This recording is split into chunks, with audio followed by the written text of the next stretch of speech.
தாவேக தலைவர் விஜய் திருச்சியில் பிரச்சாரம் நடத்துகிறார். ஏராளமான லட்சக்கணக்கான மக்கள் அங்கே வந்து கலந்துருக்காங்க. அதான் நீங்கள் தான் காட்டினீங்களே, திரண்டிருக்காங்க, பரப்புரையே ஆரம்பிச்சிருக்காரு, அவ்வளோதான். நீங்கள் எப்படி பார்க்குறீங்க?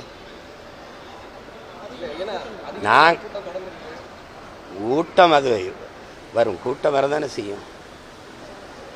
ஒரு நடிகர் வந்து இதுவரை திரையில் பார்த்த ஒரு கலைஞர் வந்து திருப்பி வரும்போது பார்க்குறது கூடுவாங்க.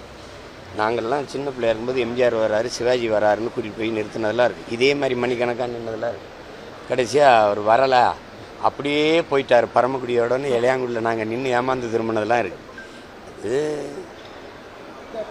7 கிலோமீட்டர் தூரத்தை கடக்கிறதுக்கு 5 மணி நேரம் அப்படிங்கும்போது அவரை பார்ப்பதற்கு லட்சக்கணக்கான மக்கள் காத்திருக்கிறாங்க. அது வரும். இப்போ சகோதரர் அஜித்தை இறக்குனீங்கன்னா இதை விட கூட்டம் வரும். இப்போ என்ன பண்ணலான்னு சொல்லி ஐயா ரஜினிகாந்த் வந்திருந்தால் இதை விட கூட்டம் வந்து தான் இருக்கும். நயன்தாரா அவர்களை இறக்கிவிட்டால் இதை விட 2 மடங்கு கூட்டம் தான் வரும்.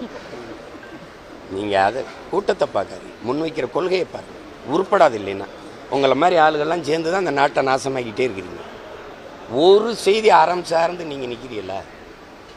சொல்லுங்கள். நீங்கள் சும்மா ஏதாவது கூலிக்கு வேலை செஞ்சு கொள்கைக்கு வேலை செய்கிறவனை கொலை பண்ணுறீங்க.